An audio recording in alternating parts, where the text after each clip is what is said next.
హరే కృష్ణ. హరే కృష్ణ అందరికీ. ఈరోజు భగవద్గీత యథాతథము అవగాహన క్లాస్ పెట్టి మీ అందరికీ కూడా ఇస్కాన్ శ్రీ శ్రీ రాధా గోవింద ఆలయం తరఫున స్వాగతం. హరే కృష్ణ. ఓం అజ్ఞానతిమిరాంధస్య జ్ఞానాంజనశలాకయా చక్షుర్మిలితం యేన తస్మై శ్రీ గురవే నమః.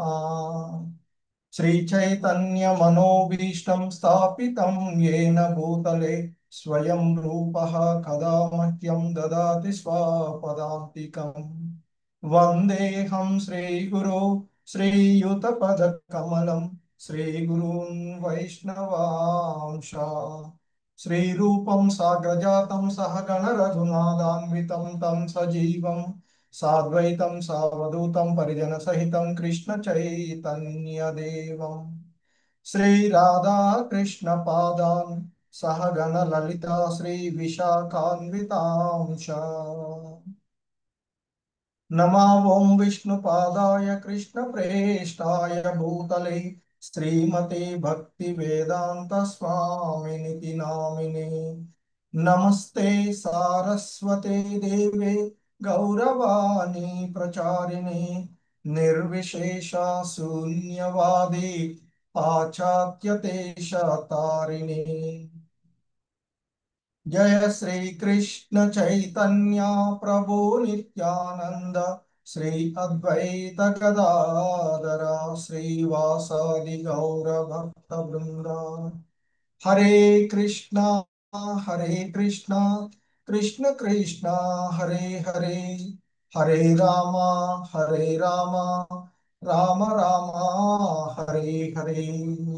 हरे कृष्ण అందరికీ. సో ఈరోజు భగవద్గీత యథాతథము లోని 14వ అధ్యాయం అయినటువంటి గుణత్రయ విభాగ యోగము అనేటువంటి ఈ అధ్యాయంలోని మిగిలిన శ్లోకాలను పూర్వము మనము కొన్ని శ్లోకాలను ఈ అధ్యాయంలో చూడడం జరిగింది. ఆ మిగిలినటువంటి శ్లోకాలను ఈరోజు క్లాసులో పూర్తి చేసుకున్నాము. హరే కృష్ణ. సో ఈ అధ్యాయంలో ముఖ్యంగా ఆ కృష్ణ భగవానుల వారు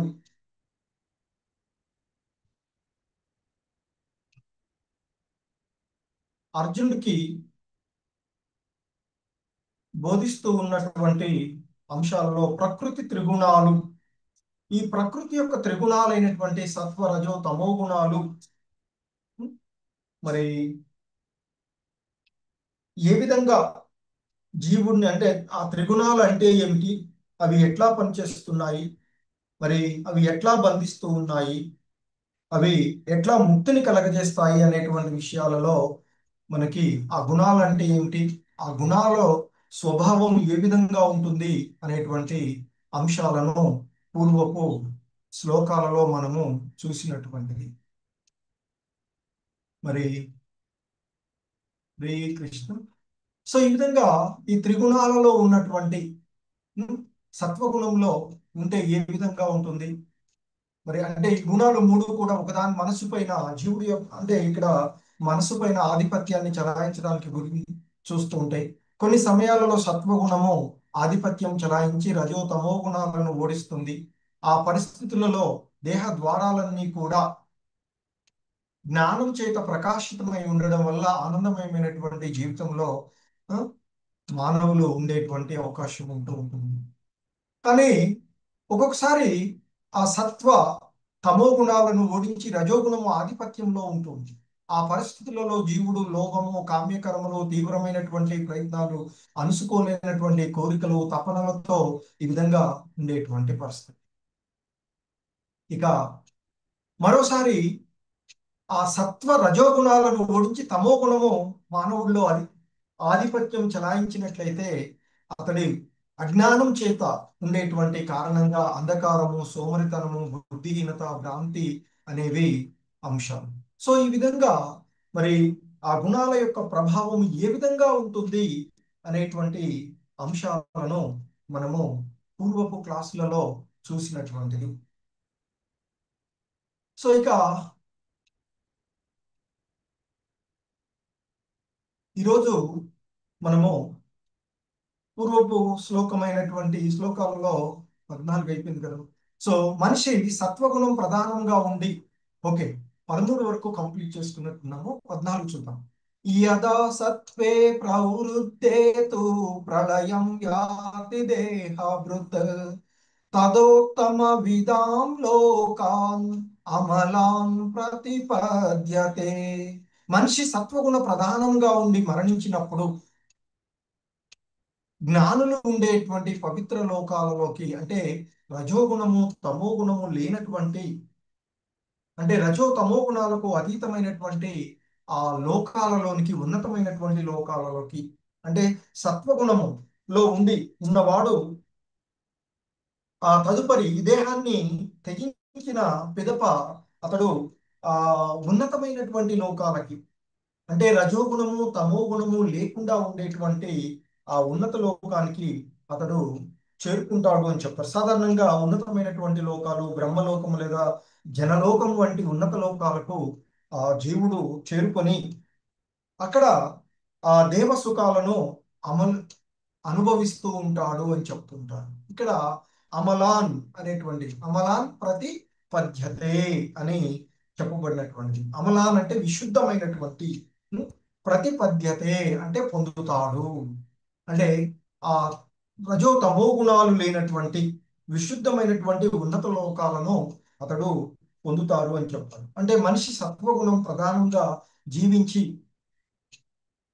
ఇక మరణించిన తర్వాత ఆ జ్ఞానులు ఉండేటువంటి మహర్షులు ఉం, ఉండేటువంటి ఆ విశుద్ధమైనటువంటి ఉన్నత లోకాలకు, పవిత్రమైనటువంటి ఉన్నత లోకాలకు చేరుకుంటారు అని చెప్తారు.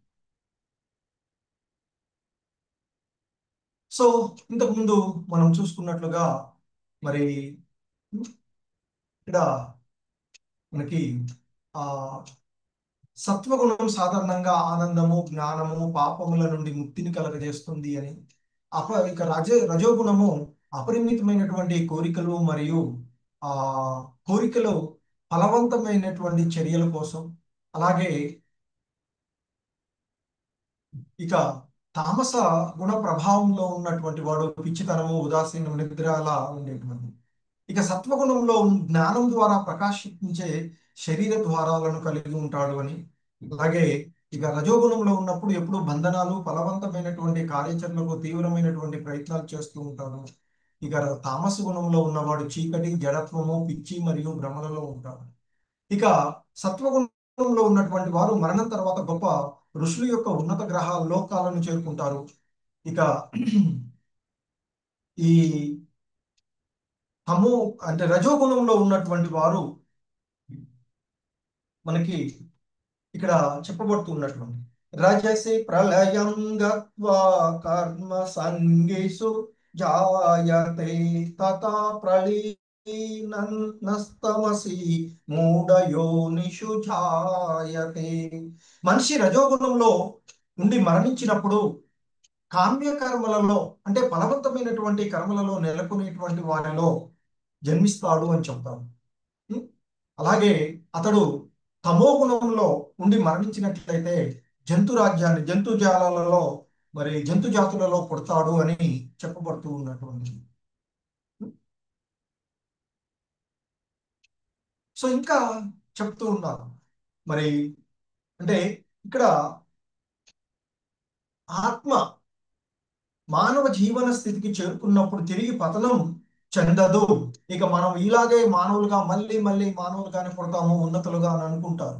కానీ పూర్వం మనకి చెప్పినటువంటి శ్లోకాల ద్వారా ఆ, మరి ఎందుకంటే సృష్టిలో ఉన్న 84 లక్షల రకాలైనటువంటి జీవజాతులలో ఆ, మరి వివిధ రకాలైనటువంటి దేహాలను పొందిన తర్వాత ఈ మానవ జన్మ అనేటువంటిది ఉన్నతమైనటువంటి జన్మగా చెప్పబడుతుంది.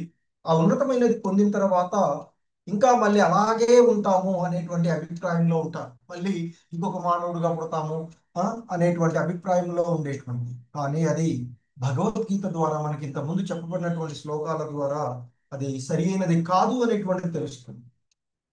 ఎందుకంటే మనిషి తమోగుణ జీవనంలో ఉండి మరణించినట్లయితే పశు జన్మకు పతనం చెందుతాడు అనేటువంటిది మనకి ఇక్కడ చెప్పబడింది. సో మరి రజోగుణంలో ఉంటే మాత్రం మళ్ళీ ఈ ఫలవంతమైనటువంటి కార్యాలలో ఉండే విధంగా మళ్ళీ మానవ జన్మ పొందేటువంటి అవకాశం ఉంటుంది. కానీ సత్వగుణంలో ఉన్నప్పుడు అంతకంటే ఉన్నతమైనటువంటి లోకాలలో దేవతా గుణాలు కలిగినటువంటి ఆ లోకాలలో పొందేటువంటి అవసరం. సో కాబట్టి దీన్ని బట్టి మనకి మళ్ళీ మనిషికి మానవ జన్మే వస్తుంది అనే గ్యారంటీ లేదు. మనం చేసుకున్నటువంటి కర్మలను అనుసరించి మనం ఇప్పుడు ఏదైతే అనుభవిస్తూ ఉన్నామో అదంతా పూర్వజన్మలలో మనం చేసుకున్నటువంటి ఆ కర్మ ఫలాలుగానే చెప్పబడుతూ ఉండేటువంటి. సో కాబట్టి మనము అనుభవించేటువంటి సుఖానికైనా దుఃఖానికైనా మనమే కారణం తప్ప ఎవడు కారణం. ఏంటి భగవంతుడు నాకు ఈ పని చేశాడు, భగవంతుడు చెడ్డవాడు, అందరిని వాళ్ళకేమో మంచి ఇస్తున్నాడు, నాకు ఈ విధంగా ఇస్తున్నాడు అని మనం ఊరికే అంటూ ఉంటాం. కానీ భగవంతుడు ఎవడి ఎడా పక్షపాతి కానీ శత్రుత్వ భావంతో కానీ ఉండడు అనేది ఇంతకుముందు చెప్పబడినట్టు. మనం చేసుకున్నటువంటి కర్మలకు సాక్షిభూతంగా ఉండి వాటిని అనుభవించే విధంగా ఆ భగవంతుడు మనకి ఫలితాలను ఇస్తూ ఉంటుంటాడు. అంతే తప్ప భగవంతుడు మనం చేసుకునేటువంటివే మనకి వస్తూ ఉంది. సో అందుకే ఇంకా చెప్తూ ఉన్నాను, కర్మణ సుకృత స్యాహు సాత్వికం నిర్మలం ఫలం రజసస్తు ఫలం దుఃఖం అజ్ఞానం తమస ఫలం. సత్వగుణంలో చేసిన కార్యములు, ఆ కార్యముల యొక్క ఫలాలు పవిత్రమైనటువంటి ఫలితాలను ఇస్తాయి అని చెప్తున్నారు. అందుకే కదా ఇంతకుముందు చెప్పినట్లుగా సత్వగుణంలో ఉండి దేహాన్ని త్యజించినట్లయితే ఉన్నత లోకాలకు చేరుకుంటారు అని చెప్తున్నారు. సో కాబట్టి ఈ విధంగా సాత్వికమైనటువంటి వ్యవహారాలలో నిమగ్నమైనటువంటి వాళ్ళు ఖచ్చితంగా మంచి ఫలితాలు, పవిత్రమైనటువంటి ఫలితాలను ఇస్తూ ఉన్నాయని చెప్తున్నారు. ఇక రజోగుణంలో ఉండేటువంటి రజస్తు ఫలం దుఃఖం. రజోగుణంలో పనిచేసేటువంటి పనులు మనం చేసేటువంటివి దుఃఖాలను కలగజేస్తూ ఉంటాయి. కొన్నిసార్లు ఏదో ఈ భౌతిక జగత్తులో మనం ఆనందం అనుకుంటుంటాం, ఇవన్నీ కూడా పెద్ద పెద్ద బంగ్లాలు ఇవన్నీ చేస్తూ ఉండేటివి. కానీ అవి ఏది కూడా మనతో ఉండే శాశ్వతమైనటువంటి ఆనందాన్ని ఇవ్వదు. ఒక భక్తియుతమైనటువంటి సేవ మాత్రమే మనకి శాశ్వత ఆనందాన్ని ఇస్తుంది. సో కాబట్టి ఇవి దుఃఖాలను కలగజేస్తాయి రజోగుణంలో చేసే పనులు. ఇక తమో గుణంలో చేసేటువంటి పనులు అజ్ఞానపు ఏ విధమైనటువంటి మార్గం మనకు ఉండదు. ఇంకా మనం అక్కడనో ఆగిపోయి ఇంకా పతనం చెందిపోయేటువంటి పరిస్థితుల్లో ఉండేవి. తమో గుణంలో ఉండేవి చీకటిని కలగజేస్తాయి అని చెప్తూ ఉంటారు. ఎందుకంటే తమో గుణానికి సంబంధించినంతవరకు ఆ కర్త జ్ఞానరహితంగా ఉంటాడు. ఎందుకంటే అజ్ఞాన అంధకారంలో ఉంటాడు కాబట్టి అతని యొక్క అన్ని కర్మలు కూడా ప్రస్తుత దుఃఖానికి కారణమవుతూ ఉంటాయి అని చెప్తారు. కారణమవుతూ ఉండి ఇక తదుపరి జన్మ అతడు పశువులాగా, పశువులు ఏమీ తెలుసుకోలేనటువంటి పరిస్థితులలో, ఎందుకంటే మానవ జన్మలోనే మనకు తెలిసేటువంటిది, అనుభవించగలిగేటువంటి స్థితి ఏంటి, ఏది మంచి ఏది చెడు అనేటువంటి విషయాలను ఆలోచించుకోగలిగేటువంటి. కానీ జంతుజాలంలో ఆ విధమైనటువంటి ఉండదు. కనుక పశు జన్మ అనేటువంటిది సర్వదా దుఃఖదాయకమే అని చెప్తారు. కానీ మాయలో ఉన్నటువంటి అవి కూడా నేను మంచి ఆనందాన్ని అనుభవిస్తాను అని చెప్తూ ఉంటుంటాయి. సో ఎందుకంటే గురువులు చెప్తుంటారు, రెండు గాడిదల కథలు చెప్తూ ఉంటుంటారు. ఒక గాడిద ఒక సాకలో అంటే ఒక తన యజమాని దగ్గర నిరంతరము పనులు చేస్తూ వచ్చి సాయంత్రం పోయి వేరే దగ్గర వచ్చి మేస్తూ ఉంటుంది. ఇంకొకటి ఏమో ఏం చేయకుండా వచ్చి అక్కడ మేస్తూ ఉంటుంది. ఈ మన నిరంతరము ఆ వెట్టి చాకిరి చేసేటువంటి గాడిదను అడుగుతూ ఉంటుందట, మరి నేను ఇక్కడే వచ్చి మేస్తున్నాము, నువ్వేం పోయి వెళ్ళి నేను ఏం పని చేయట్లేదు ఉంటున్నాను, అదే అజ్ఞానంలోనే ఉంది, నేనేదో గొప్పగా ఉన్నాను.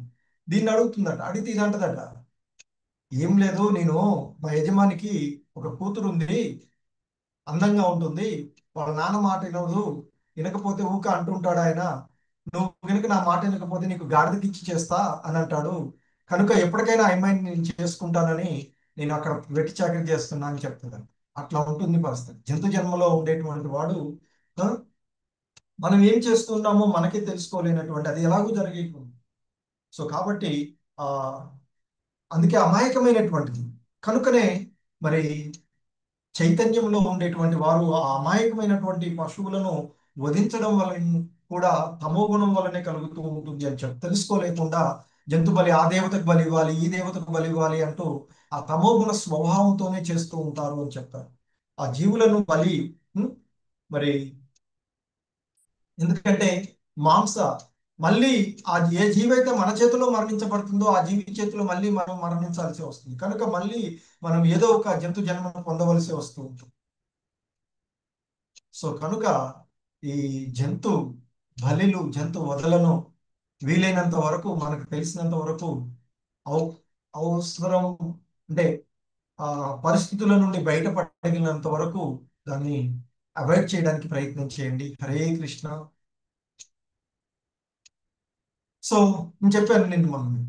సో ఒకే వ్యక్తి సత్వగుణంలో ఉన్నప్పుడు ఏ విధంగా ఉంటున్నాడు, రజోగుణంలో ఉన్నవాడు అలాగే తమో గుణంలో ఉంటే ఎలా ఉంటాడో మనం ఇక్కడ చూడవచ్చు. ఇక్కడ చెప్తున్నారు, సత్వాత్ సంజాయతే జ్ఞానం రజసో లోభ ఏవ చ ప్రమాదమోహౌ తమసో భవతో జ్ఞానమేవ చ. సో సత్వగుణము నుండి నిజమైనటువంటి జ్ఞానము వృద్ధి చెందుతుంది అని చెప్తారు. రజోగుణము నుండి లోభము వృద్ధి చెందుతూ ఉంటుంది. ఇక నిరంతరము ఏదో ఒకటి చేయాలి అనేటువంటి భావనలో, ఆ లోభ భావనలోనే ఉండిపోతూ ఉంటుంటాడు.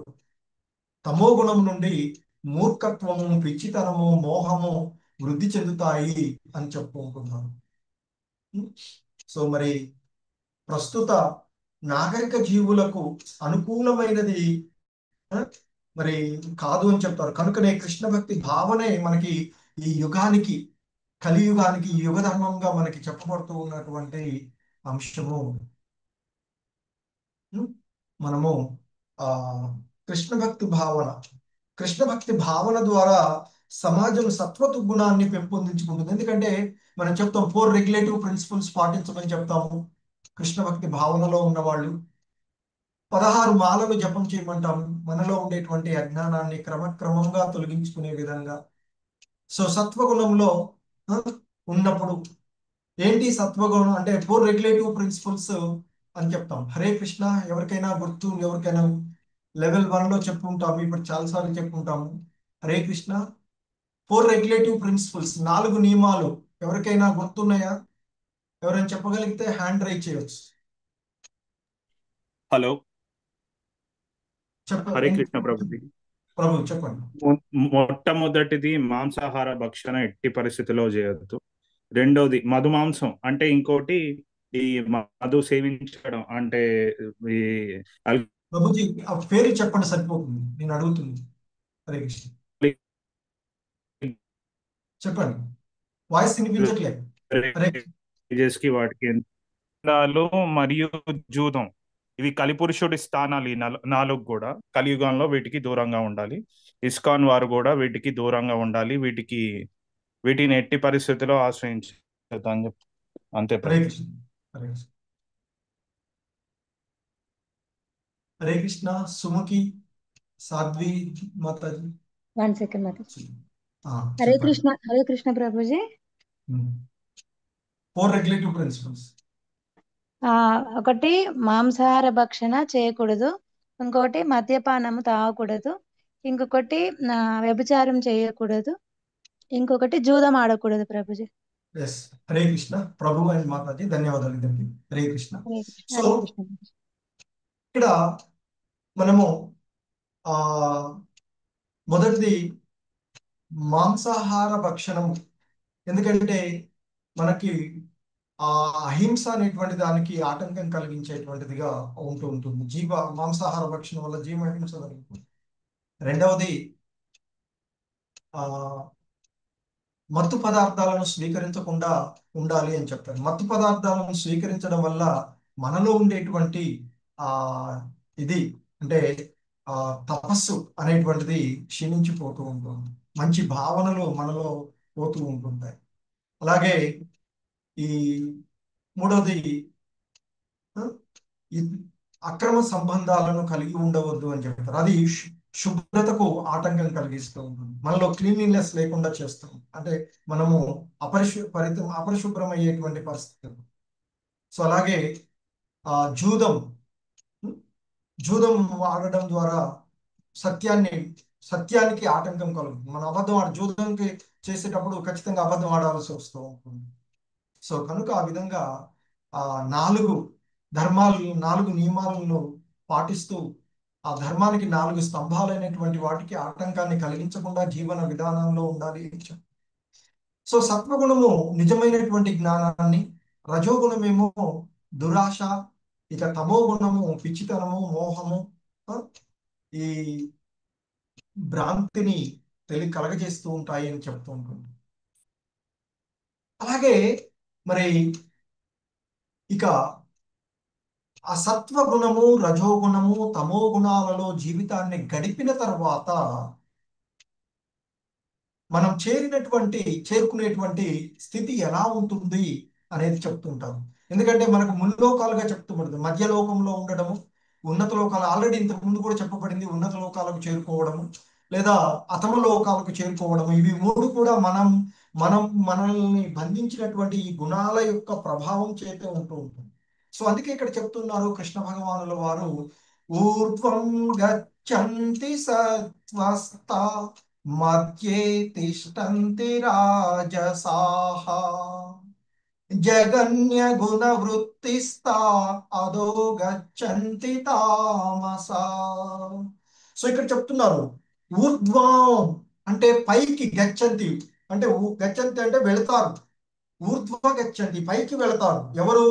సత్వస్థా, సత్వగుణంలో నెలకొన్నటువంటి వారు. అంటే ఈ మనకు లభించినటువంటి ఈ మానవ జన్మలో సత్వగుణాన్ని పెంపొందించుకొని జీవితాలను గడిపినట్లయితే ఉన్నతమైనటువంటి లోకాలకు, అంటే ఖచ్చితంగా మనం ఇప్పుడు ఉన్నటువంటి స్థితి కంటే కూడా ఉన్నతమైనటువంటి స్వర్గలోకము లేదా చంద్రలోకము, ఇంద్రలోకము వంటి, చివరికి బ్రహ్మలోకము, ఆ తపోలోకాలు వంటి వివిధ లోకాలలోకి చేరుకునే అవకాశం ఉంటుంది అని చెప్తాం.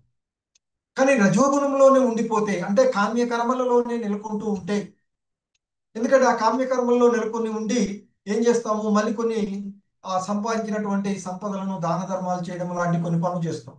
కారణంగా మళ్ళీ ఆ విధంగానే ఇంకా సంపాదించే ఆ భావంలో ఉండే ఈ విధమైనటువంటి వాటికి కొంత అవుతుంది. సో కాబట్టి పతనం చెందే అవకాశం ఉంటుంది. కానీ తమో గుణంలో ఉన్నటువంటి వారు మాత్రము అధమలోకాలకు పతనం చెందుతూ ఉంటారు. ఇక్కడ చెప్తున్నటువంటి ఆ అధమ లోకాలకి ఆ తమో గుణాలు, అంటే అతి దుష్టమైనటువంటి తమో గుణంలో ఉన్నటువంటి వారు అదో గచ్చంతి తామసః అని చెప్తూ ఉన్నారు. తమో గుణంలో ఉన్నటువంటి జనులు గచ్చంతి పోతారు, అతః అంటే కిందికి, అదో గచ్చంతి కింది లోకాలకు చేరుతారు అనేటువంటిది ఇక్కడ చెప్పబడుతూ ఉన్నటువంటిది. ఈ శ్లోకం అనుసరించి మనం ఏ గుణాలలో మన జీవన విధానాలను గడిపితే ఆ విధంగా మనము ఉన్నత లోకాలకు చేరుకోవడమా, అక్కడే ఉండిపోవడమా, లేదా అతమ పరిస్థితులకు పోవడమా అనేటువంటిది మనకి ఇక్కడ జరుగుతూ ఉన్నది. సో కాబట్టి కార్యాచరణ మనం చేస్తూ ఉన్నటువంటివి సత్వము, రజోతమో గుణాల్లో మరణం తర్వాత గమ్యం. మనకి సత్వగుణంలో ఉన్న వాళ్ళు ఉన్నత లోకాలకు చేరుకుంటారు, రజోగుణంలో ఉన్నవాళ్ళు ఈ భూగ్రహాలలోనే ఉండిపోతారు, తమో గుణంలో ఉన్నవారు ఇంకా తక్కువ జాతుల్లో పుట్టడము. చర్యలు ఏంటంటే ఇంతకుముందు చెప్పుకున్నట్లుగా పవిత్రమైనటువంటి చర్యలు. రజోగుణంలో ఉన్న వాళ్ళేమో కష్టాలను అనుభవిస్తుంటారు, తామస గుణంలో ఉన్న వాళ్ళు మోహంతో మూర్ఖత్వంలో ఉండిపోతుంటారు. ప్రభావం ఏంటి అంటే కూడా చెప్పుకున్నాము, నిజమైనటువంటి జ్ఞానం లభిస్తుంది సత్వగుణం వలన, రజోగుణంతో దురాశ ఉంటుంది, ఇక తామస గుణంలో పిచ్చి భ్రమలో ఉండేటువంటి. ఇక ఇంకా చెప్తున్నారు, హరే కృష్ణ, జ్ఞానం గుణేభ్య కర్తారం యదా ద్రష్టానుపశ్యతి గుణేభ్యశ్చ పరం వేత్తి మద్భావం సోదిగచ్చతి. అన్ని పనులలో ఈ ప్రకృతి గుణములే అని ఇతర వేరే ఏవీ లేవు అని ఎప్పుడైతే వివేకవంతులు తెలుసుకుంటారో, మరియు నేను వీటికి అతీతమైన వాడిని అని, అంటే ఆ భగవంతుడు ఈ గుణాలకు వీటికి అతీతుడు అని తెలుసుకుంటారో, వారు నా దివ్య స్వభావాన్ని పొందుతారు అంటూ చెప్తూ ఉన్నాను. సో ఇక్కడ అన్ని కర్మలలో ఈ ప్రకృతి గుణాల కంటే అన్యం వేరొకటి లేదని తెలుసుకున్నటువంటి వాడు, అంటే ఈ గుణాల వలననే మనము చేస్తూ ఉన్నాము అని తెలుసుకున్నటువంటి వాడు, చక్కగా తెలుసుకోగలిగిన వాడు, అలాగే ఈ సమస్త గుణాలకు అతీతుడైనటువంటి ఆ భగవంతుణ్ణి మనిషి తెలుసుకోగలిగినప్పుడు ఆ భగవంతుడి యొక్క ఆధ్యాత్మిక భావాన్ని పొందుతాడు అని చెప్తూ ఉన్నాం. అంటే ప్రకృతి గుణ కర్మలను గురించి మహాత్ముల నుండి చక్కగా నేర్చుకోవడం ద్వారా మనిషి, మహాత్ములు అంటే ఆధ్యాత్మికమైనటువంటి గురువుల ద్వారా గురు ఉపదేశాలను వింటూ మనిషి ఆ వాటిని దాటగలుగుతారు అని చెప్తారు. మరి నిజమైన గురువు ఎవరు? మనకి కృష్ణుడే. అందుకే ఆ కృష్ణ భగవానుల వారి ద్వారా చెప్పబడినటువంటి గీతామృతాన్ని మనం వినడము, శ్రవణం చేయడం, వీలైతే అధ్యయనం చేయడం, చదవగలిగిన వాళ్ళు చదువుకోవడం చేయడం. ఎందుకంటే మనకి ఆధ్యాత్మిక జ్ఞానాన్ని ఇవ్వగలిగేటువంటి వాడు ప్రామాణికుడైనటువంటి కృష్ణ భగవాను మించిన ప్రామాణికులు మరొకటి లేరు. ఆయన ద్వారా చెప్పబడిందే ఈ గీత, భగవద్గీత. అందుకే భగవద్గీత భగవంతుని చేత ఉపదేశించబడినటువంటి భగవంతుని పాట భగవద్గీత. అంటే భగవత్ అంటే భగవంతుడు. ఎందుకంటే మనం గంగా నది ఎంతో పవిత్రమైనది, అందులో స్నానం చేస్తే మన పాపాలను తొలగిపోతాయి అంటాం. అది అంటే భగవంతుడు అవయవాలు ఏది భిన్నమని కాదు, అది భగవంతుని పాదాల నుండి వచ్చినటువంటి పాదాలను, కనుక అది ఎంతో పవిత్రమైనది. అలాగే భగవద్గీత కూడా గీతామృతము అని చెప్తాం. మరి ఈ గీతామృతాన్ని రోజు శ్రవణం చేస్తే, ఎందుకంటే మనం అక్కడికి వెళ్ళి గంగా నదిలో మునిగి స్నానం చేసేటువంటి అవకాశం తక్కువ మనకి, కనుక మనము మరి మనకు అందుబాటులో ఇళ్లలోకి తెచ్చుకొని మన దగ్గర పెట్టుకొని భగవద్గీత భాగవతాలను చదవచ్చు. హరే కృష్ణ. గుణానేతాని తీత్యత్రీన్ దేహి దేహ సముద్భవాన్ జన్మ మృత్యు జరా దుఃఖైః విముక్తో మృతమశ్నుతే. సో ఇక్కడ గుణాన్ ఏతాన్ అతీత్య త్రీన్ అంటే త్రీన్, ఈ మూడు గుణాల నుండి, అంటే దేహధారి ప్రకృతి త్రిగుణాలను అధిగమించగలిగినప్పుడు గుణానేతాన్. సో ఆ దేహధారి అంటే ఈ దేహాన్ని ధరించినటువంటి ఆ జీవుడు ఈ మూడు గుణాలు ప్రకృతి త్రిగుణాలను అధిగమించగలిగినప్పుడు, అలాగే జననము, మరణము, వృద్ధాప్యము వంటి వాటి, అలాగే వాటి వలన కలిగేటువంటి దుఃఖములు గురించి మరి విముక్తి పొందుతారు అని చెప్తారు. ఎందుకంటే జననము, మరణము, వృద్ధాప్య బాధలు మనం చూస్తూ ఉంటాం. జననం కూడా అంత సులభమే కాదు, ఎంతో కష్టాలను తల్లి గర్భంలో చీకటిలో మలమూత్రాలు ఉండేటువంటి ప్రదేశానికి పక్కనే మలమూత్రాలు సరిగ్గా విసర్జన వెంట జరగకపోతే అక్కడ క్రిమికీటకాదులు వచ్చేసరికి కుడతాయని చెప్తుంటారు. ఆ చిన్న దేహానికి అక్కడ ఉండేటువంటి చిన్న చిన్న కీటకాలు కొడితే బయట మనకి ఎంత ఇది వాటిలాగా అనిపిస్తుంది. అలాగే మరణం జరిగేటప్పుడు 85 లక్షల తేలులు ఒకేసారి పుట్టినట్టు బాధ కలుగుతుంది అని చెప్పారు. అలాగే వ్యాధుల వలన కలిగే బాధలు మనం చూస్తూ ఉంటుంటాం. కానీ ఈ గుణాలను అధిగమించగలిగిన వాడు ఈ జన్మలోనే అమరత్వాన్ని పొందుతాడు అంటూ చెప్తున్నాడు. ఈ గుణాల యొక్క సంఖ్యలను, ప్రకృతి బంధనం అనేటువంటి సంఖ్యలను తెంచుకున్నటువంటి వాడు ఈ జన్మలోనే అమరత్వాన్ని పొందుతాడు, శాశ్వత తత్వాన్ని, జనన మరణాలకు అతీతమైనటువంటి తత్వాన్ని పొందుతాడు అని చెప్తున్నాడు. సో ఈ విధంగా ఆ భగవంతుడు బోధనలను, త్రిగుణాలను గురించి చెప్తూ ఉంటే, ఇక అవి విన్న తర్వాత అర్జునుడు మరి ప్రశ్న మళ్ళీ అడుగుతూ ఉంటాడు. ఏమడుగుతున్నాడు చూడండి. అర్జున ఉవాచ कैर्लिङ्गै त्रीन् गुणानेतान् अतीतो भवति प्रभो किमाचार कथं चैतान् त्रीन् గుణానతివర్తతే. అర్జునుడు అడుగుతున్నాడు, ఓ ప్రభు, ప్రకృతి మూడు గుణాలకు అతీతంగా అయిన వాడి లక్షణాలు ఏ విధంగా ఉంటాయి? మరి అతడు ఏ విధంగా ప్రవర్తిస్తూ ఉంటాడు? అతడు మూడు గుణాలకు బంధనము అతీతము ఎలా అవుతాడు అనేటువంటిది అర్జునుడి యొక్క ప్రశ్న. మరి ఈ మూడు గుణాలను అధిగమించాలని చెప్పారు కదా ఇక్కడ. దేహదారి ప్రకృతి త్రిగుణాలను అధిగమించగలిగినప్పుడు జనన మరణాలు, వృద్ధాప్యము వాటి దుఃఖాల నుండి ముక్తి పొంది అమరత్వాన్ని పొందుతాడు ఈ జన్మలోనే, అంటే ముక్త జీవుడు అవుతాడని చెప్తున్నారు కదా. అలా ఎలా అవుతాడు అని అడుగుతున్నాడు ఇక్కడ అర్జునుడు. అంటే ఆ అయిన వాడి లక్షణాలు ఏ విధంగా ఉంటాయి, అలా అతను ఏ విధంగా ప్రవర్తిస్తూ ఉంటాడు. అంతకుముందు కూడా మనకి స్థిత ప్రజ్ఞుడు గురించి కూడా అడుగుతాడు అర్జునుడు. అంటే అర్జునుడు ఆ విషయాలను ఇంకా తెలుసుకోవలసిన జిజ్ఞాసుడై, తద్వారా ఈ మానవాళికి సరైనటువంటి అవగాహన, ప్రామాణికమైనటువంటి నిజమే ఆధ్యాత్మిక గురువు, మనకి ప్రథమ గురువు శ్రీకృష్ణుడే నిజమైనటువంటి గురువు. మిగతా వాళ్ళంతా గురువు యొక్క ప్రతినిధులు, మనకు వచ్చేటువంటి ఆ భగవంతుని యొక్క ప్రతినిధులుగా ఉన్నటువంటి మన గురువులు ఇక్కడ. సో అలాంటి ఆయన ద్వారా తెలుసుకోవడానికి ప్రయత్నిస్తూ అడుగుతూ ఉన్నాడు అర్జునుడు. అడిగితే కృష్ణ భగవానులు వారు సమాధానం చెప్తున్నారు.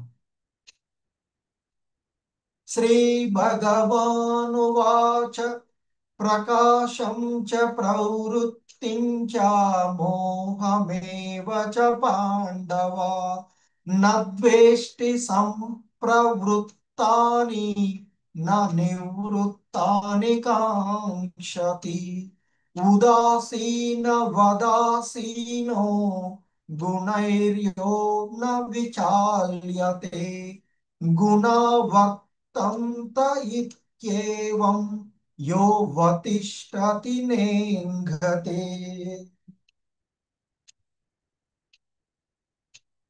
శ్రీకృష్ణ భగవాను చెప్తున్నారు, ఓ పాండుకుమారా, ప్రకాశము, ఆసక్తి, మోహము కలిగినప్పుడు వాటిని ద్వేషించని వాడు, లేదా అవి లేనప్పుడు వాటిని కోరుకోని వాడు, భౌతిక గుణముల యొక్క ఈ ప్రతిచర్యల ద్వారా అస్థిరపడకుండా ఉండేవాడు, మరియు కలవరపడకుండా ఉండేవాడు.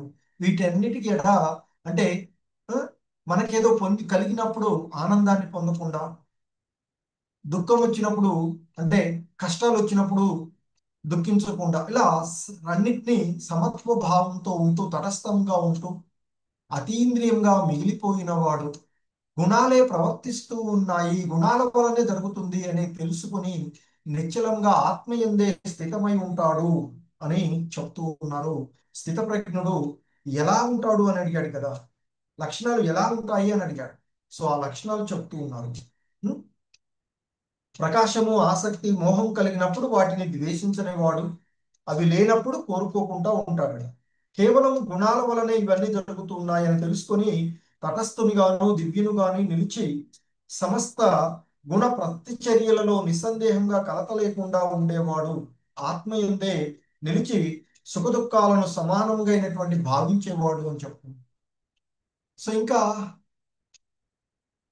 చెప్తున్నారు, సమ దుఃఖ సుఖ స్వస్థ సమలోష్టాశ్మకాంచన తుల్య ప్రియ ప్రియో ధీర తుల్య నిందాత్మ సంస్తుతి మానాపమానయోస్తుల్య తుల్యో మిత్రారిపక్షయోః సర్వారంభ పరిత్యాగి గుణాతీత సవుచ్యతే. 22 నుండి 25 శ్లోకాల వరకు కూడా ఇంకా కొన్ని లక్షణాలు ఇంతకుముందు 23, 22, 23లో చూసాం.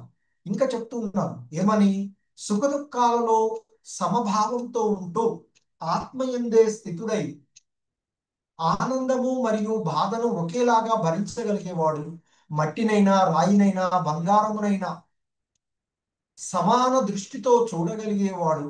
ఎందుకంటే అతనికి ఆధ్యాత్మిక దృష్టిలో ఉన్నవాడికి ఈ భౌతికమైనటువంటి ఈ సంపదల ఎడ ఆసక్తి ఉండదు కనుక అన్నీ ఒకటే అండి. మట్టి అయినా రాళ్ళైనా గులకరాళ్ళైనా బంగారమైనా ఒకటి. ఎందుకంటే వీటి దేటితో కూడా అతనికి పని ఉండదు. భగవంతుని సంబంధంలోనే భగవంతునితోనే ఉంటూ ఉంటాం. సో కావలసినవి అవాంఛనీయమైన వాటికి సమానంగా ఉండేవాడు. ప్రశంసలు వచ్చినా నిందలు వచ్చినా గౌరవమైన అగౌరవమైన సమానంగా భావించగలిగేవాడు. స్నేహితుడు మరియు శత్రువుని ఇద్దరిని ఒకేలా చూడగలిగేవాడు. అన్ని భౌతిక కార్యకలాపాలను త్యజించిన వాడు ప్రకృతి త్రిగుణాలను అధిగమించిన వాడు అంటూ చెప్తూ ఉన్నాను. సో అర్జునుడు 3 వేర్వేరుగా ప్రశ్నలు అడిగినటువంటిది వాస్తవానికి ఏంటి ఆయన అడిగింది? త్రిగుణాలకు అతీతుడైన వాడి లక్షణాలు ఏమిటి, ప్రవర్తన ఏ విధంగా ఉంటుంది, మరి ఈ గుణాలను ఎలా దాటగలుగుతాడు అనేటువంటిది. సో ఆ విధంగా భగవానుడు ఒకదాని దాని తర్వాత ఒకటి ఆయన సమాధానాలు ఇస్తూ మరి ఇలా ఆ 3 గుణాలను అధిగమించినటువంటి వాడు యొక్క ప్రవర్తన ద్వారా మనిషి ఇక్కడ ఇవ్వబడినటువంటి ఈ 22 నుండి 25 శ్లోకాలలో చెప్పబడినటువంటి ఈ లక్షణాలను ప్రదర్శిస్తూ అతడు మరి నిజంగా ఆధ్యాత్మిక స్థితిలో నెలకొంటాడు అనేటువంటి లక్షణాలు సమస్త స్థితితో ఉండడము, తటస్థంగా ఉండడము, ఉద్వేగాలకు ఉదాసీనంగా ఉండడము, పరితపన లేకుండా అసూయ లేకుండా ఉండడం. ప్రవర్తన ఎలా ఉంటుందంటే ప్రశంస వచ్చినా నిందొచ్చినా గౌరవమైన అగౌరవమైన ఆనందమైన దుఃఖమైన వాంఛనీయమైన అవాంఛనీయమైన అతడు సమత్వ భావంతో ఉంటాడు. అలాగే ఇక అతడు ప్రతి ఒక్కరితోనూ ప్రతి దానితోనూ సమానంగా, అంటే మట్టి అయినా రాయైనా బంగారమైనా అతనికి ఏం తేడా ఉండదు. మిత్రులు శత్రువు అనే భావనే ఉండదు, సమత్వ భావంతోనే ఉంటాడు. ఎప్పుడూ విచిత్రంగా, ఎందుకంటే ఆ భగవంతునికి శరణాగతి అయ్యి ఆ భగవంతుని పాదపద్మాలను ఆశ్రయించి ఆధ్యాత్మిక అభ్యాసంలో దృఢంగా ఉండడం వల్ల అతడు వీటికి అతీతంగా ఉంటాడు అని చెప్తుంది. మరి అతని యొక్క ప్రక్రియలు ఎలా ఉంటాయంటే ఇక్కడ చెప్తున్నారు. మాం చయో వ్యభిచారేణ భక్తి యోగేన సేవతే సగుణాన్ సమతీత్యైతాన్ బ్రహ్మ భూయాయ కల్పతే.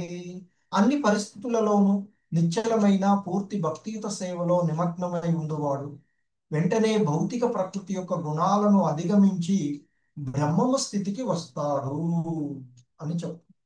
సో మరి దివ్యస్థుతి పొందే మార్గం ఏమిటి అనేటువంటిది అర్జునుడి యొక్క 3వ ప్రశ్న ఇక్కడ కదా. సో ఏంటి ఆ 3వ ప్రశ్న? అతడు త్రిగుణాలను ఎలా దాటుతాడు? ఇది అన్ని పరిస్థితులలోనూ నిశ్చలంగా పూర్తిగా భక్తియుత సేవలో నిమగ్నమై ఉండి అటువంటి వాడు. సో మరి ప్రకృతి ఆ భౌతిక జగత్తు ప్రకృతి ప్రభావాలతో పనిచేస్తుంది. ప్రకృతి గుణాలే కార్యాలకు కలత చెందకుండా మరి తన చిత్తం నీ భగవంతుని ఎడ పూర్తిగా అన్ని పరిస్థితులలో భక్తియుత సేవలో నిమగ్నమయ్యేటువంటి వాడు మరి ఆ దివ్య స్థితిని అతని యొక్క ప్రక్రియ.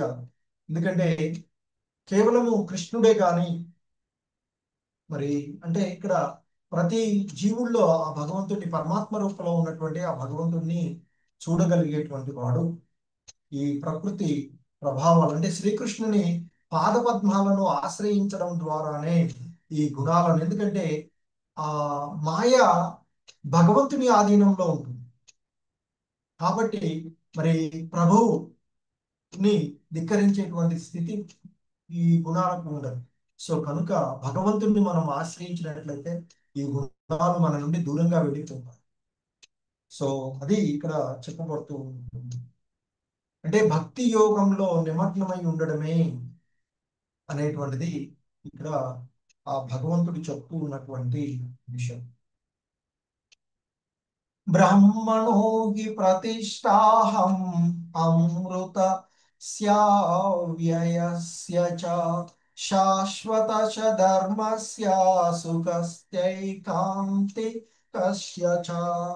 సో ఇంకా చెప్తున్నాను, ఇక అమృతమైనది, నశించనిది, శాశ్వతమైనది మరియు పరమ ఆనందమునకు సహజ స్థితి అయిన ఆ నిరాకార బ్రహ్మమునకు కూడా నేనే మూలము. సో ఎందుకంటే ఇంతకు ముందు కూడా చెప్పుకున్నాం, భగవంతుడు మనకి అంటే పరతత్వము అనేది 3 రూపాలలో అనుభూతం అవుతూ ఉంటుంది.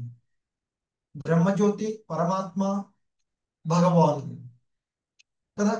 సో మరి ఇక్కడ ఆ అమృతత్వము అంటే శాశ్వతంగా ఉండేటువంటిది, అవినాశత్వము అయినటువంటిది, నశించనిది, శాశ్వత. మరి ఇక ఆ చర్మ సుఖానికి సహజ స్థితి అయినటువంటిది, అంటే శాశ్వతమైనటువంటి సుఖము అనేవి ఆ బ్రహ్మం యొక్క సహజ స్థితి అని చెప్తుంది. ఆ బ్రహ్మమే ఆధ్యాత్మిక అనుభూతికి ఆరంభం. అంతే కదా. సూర్యుడు ఉన్నాడంటే సూర్యకాంతిని మనం తెలుసుకోగలుగుతాం. అలా సూర్యకాంతి అనేది మనకి ఆరంభంగా చెప్పబడుతుంది. అంటే బ్రహ్మజ్యోతి, బ్రహ్మం అనేటువంటిది ఆ బ్రహ్మమే ఆధ్యాత్మిక అనుభూతికి ఆరంభము అని చెప్తాం. మరి ఇక దివ్యానుభూతికి రెండవ స్థితి పరమాత్ముడు, అందరి హృదయాలలో ఉన్నటువంటి ఆ పరమాత్మ. ఇక మూడవది ఆ పరమ పురుషుడు అంటే భగవానుడు, ఆ అంతిమ అనుభూతి ఆ భగవాన్. సో కాబట్టి మనకి ఇక్కడ ఇవ్వబడినటువంటి వివిధ రకాలైనటువంటి మార్గాలు మనకి చెప్పబడుతూ ఉన్నాయి. కాబట్టి ఉన్నటువంటి గుణాలలో మనం ఉంటూ మనకి మార్గాలు ఉన్నవి. ఏ మార్గంలో వెళితే ఎలా ఉంటామో, మన జీవనం ఏ విధంగా ఉంటుంది తదుపరి జన్మలో మనకి ఇక్కడ చెప్పబడుతుంది. సో కాబట్టి బాధ్యతాయుతమైనటువంటి ఎంపికల ద్వారా మరి ఈ జన్మలోనే, ఈ శరీరంలో ఉండగానే తదుపరి జీవితానికి మనము సిద్ధం కావాలి అని చెప్పుకుంటాం. ఎందుకంటే జీవుడు స్వభావరీత్యా బ్రహ్మమే అయినప్పటికీ కూడా జగతిపై, ఈ భౌతిక జగత్తు పైన ఆధిపత్యం చెలాయించాలి అనేటువంటి ఆ కోరికను కలిగి ఉండడం వలన అతడు పతనం చెందుతూ ఉన్నాడు. తన సహజ స్థితిలో జీవుడు ప్రకృతి గుణాలకు అతీతుడే. కానీ ప్రకృతి గుణాల యొక్క సాంగత్వం వలన సత్వ, రజో, తమో గుణాలు అనేటువంటి గుణాలలో బంధించబడుతూ ఉన్నాడు అనేటువంటిది మనకి ఇక్కడ చెప్పబడింది. మరి ఆ గుణాలను అధిగమించి ఎలా అధిగమించాలో, అధిగమించడం ఎలా చెప్పారు.